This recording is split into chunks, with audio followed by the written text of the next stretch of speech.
జమ్మికుంట గాంధీ చౌరస్తా వద్ద యూత్ కాంగ్రెస్ 64వ ఆవిర్భావ దినోత్సవం సందర్భంగా యూత్ కాంగ్రెస్ పతాకాన్ని ఆవిష్కరించడం జరిగింది. అదేవిధంగా కేక్ కట్ చేసి స్వీట్లు మరియు పండ్లు పంపిణీ చేయడం జరిగింది.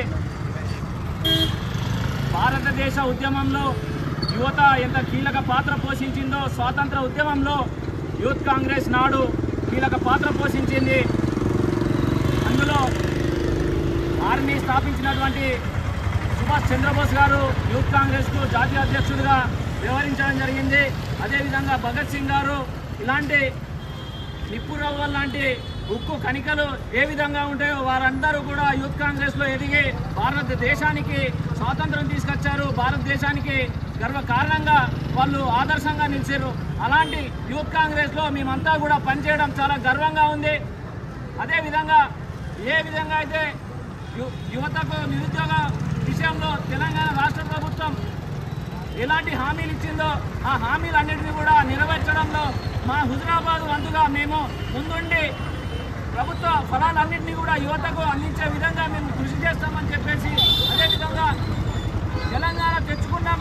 ఆ తెలంగాణ తెచ్చుకున్న దాంట్లో మెయిన్గా ఉద్యోగాల విషయంలో 10 సంవత్సరాల తెలంగాణలో ఒక్కసారి కూడా జాబ్ క్యాలెండర్ లేకుండా విద్యార్థులంతా కూడా కోచింగ్ సెంటర్లలో నిరుద్యోగులుగా తిరగడం జరిగింది. వాళ్ళు భూములు అమ్ముకొని బంగారం తాకట్టు పెట్టి మరి వాళ్ళు కోచింగ్ తీసుకోవడం జరిగింది. కానీ సరైన జాబ్ క్యాలెండర్ లేక వాళ్ళు అనేక ఇబ్బందులకు గురయ్యారు. నేడు కాంగ్రెస్ ప్రభుత్వం తెలంగాణలో వచ్చిన తర్వాత గౌరవ శ్రీ రేవంత్ రెడ్డి గారు, ఉప ముఖ్యమంత్రి బట్టి విక్రమార్క గారి ఆధ్వర్యంలో జాబ్ క్యాలెండర్ను విడుదల చేయడం దేశానికే ఒక శుభసూచకంగా పక్క రాష్ట్రాలన్నీ కూడా రాష్ట్రం వైపు చూస్తూ ఉన్నాయి. యువతను సరైన మార్గంలో పెట్టేది కేవలం కాంగ్రెస్ పార్టీ.